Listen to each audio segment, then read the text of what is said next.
भगवान बोले ऐसे काम नहीं चलेगा। देखो तुमने नाव से पार किया तो देखो बहुत अच्छी बात यहां पर केवट एक और बोला, बहुत गजब की बात बोला। केवट बोला सरकार एक बात बताओ,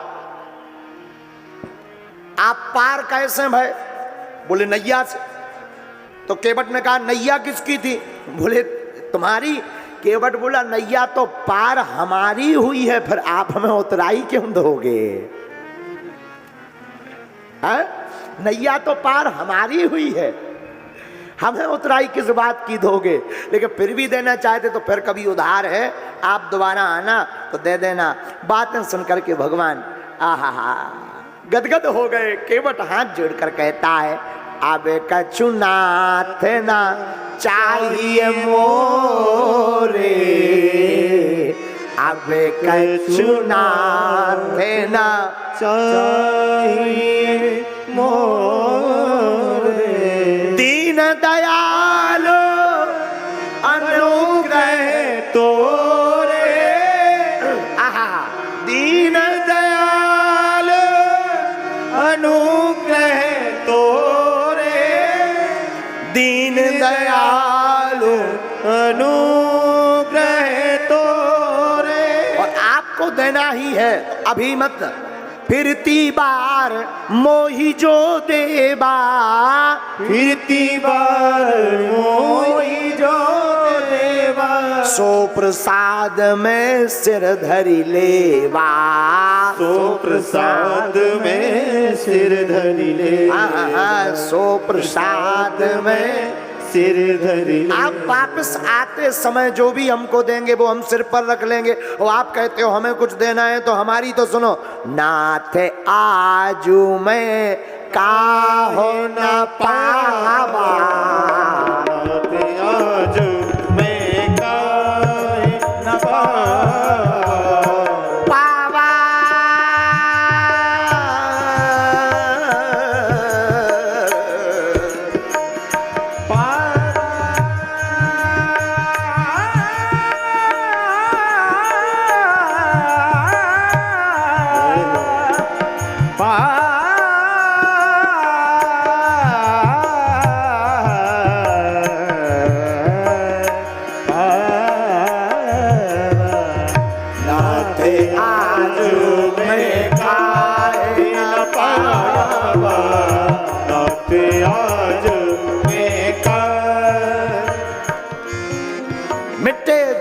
दुख दार्द दावा, मिटे दोष दुख दार्द दावा, मिटे दोष दुख दार्द दावा, मिटे दोष दुख दार्द दावा।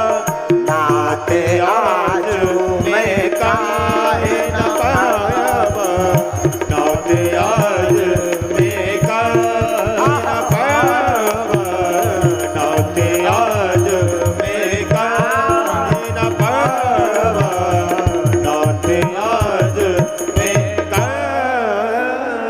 कहता हमने क्या नहीं पाया, सब दोष मिट गए, नैया हमारी पार लग गई, अब क्या चाहिए? बांग्ला रामायण का एक प्रसंग और है, सुनिए। ये बहुत नई बात है, नई चर्चा है। आहा इसको ठीक कीजिए। बांग्ला रामायण में एक वर्णन आया, भगवान जब केवट को छोड़कर गए उसके बाद केवट ने कभी जिंदगी में नाव नहीं चलाई, कभी नाव नहीं चलाई, जिंदगी में कभी नाव नहीं केवट ने चलाई। क्यों? केवट विचार करने लगा कि जब नैया पार ही हो गई है तो अब भव सागर में पुनः क्यों लौट कर आऊं,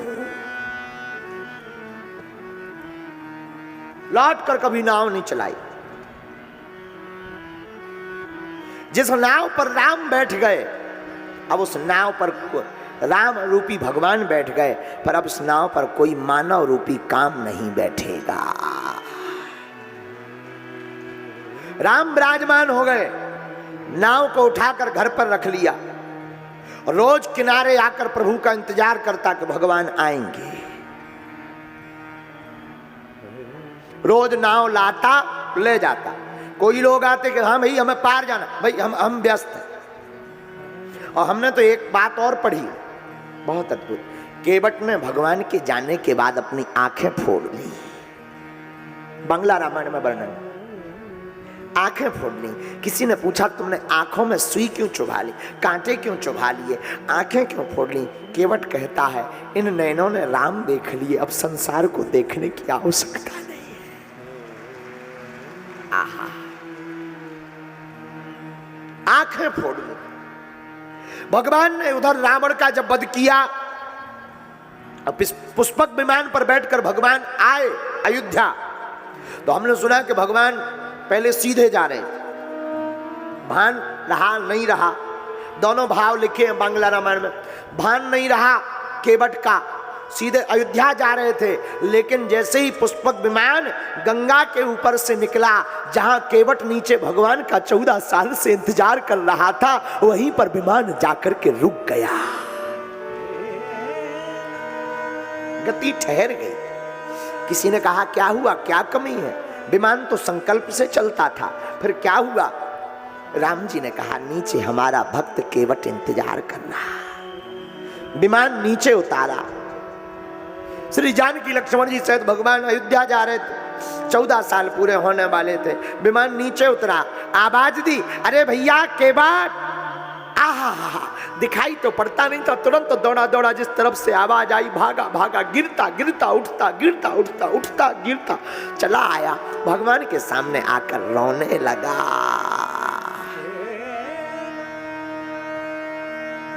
आप आ गए, आपका ही इंतजार कर रहा था मैं। आपने कहा था ना कि वापस आएंगे, हम आपका ही इंतजार कर रहे थे कि आप वापस आएंगे, तो बस आपके इंतजार में बैठे।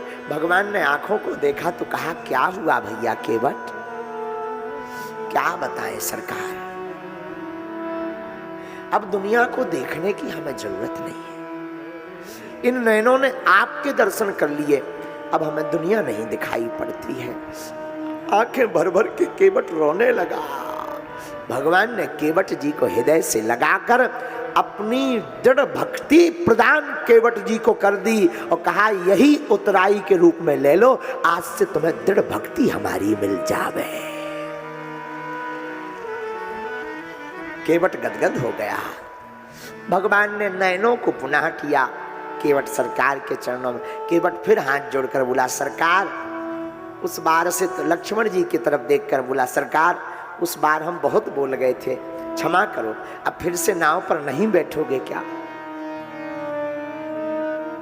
अब तो लौट कर तुम्हें आना भी नहीं है। 14 साल तो इस बात में गुजर गए कि आप लौट कर आओगे, अब आज के बाद किसका इंतजार करेंगे, किसका इंतजार करेंगे? कौन है अब हमारा आपके बिना, कौन है, कौन है, कौन है? सरकार अब तो लगता है कि अपने प्राणों को आपके चरणों में हमेशा के लिए त्याग दे।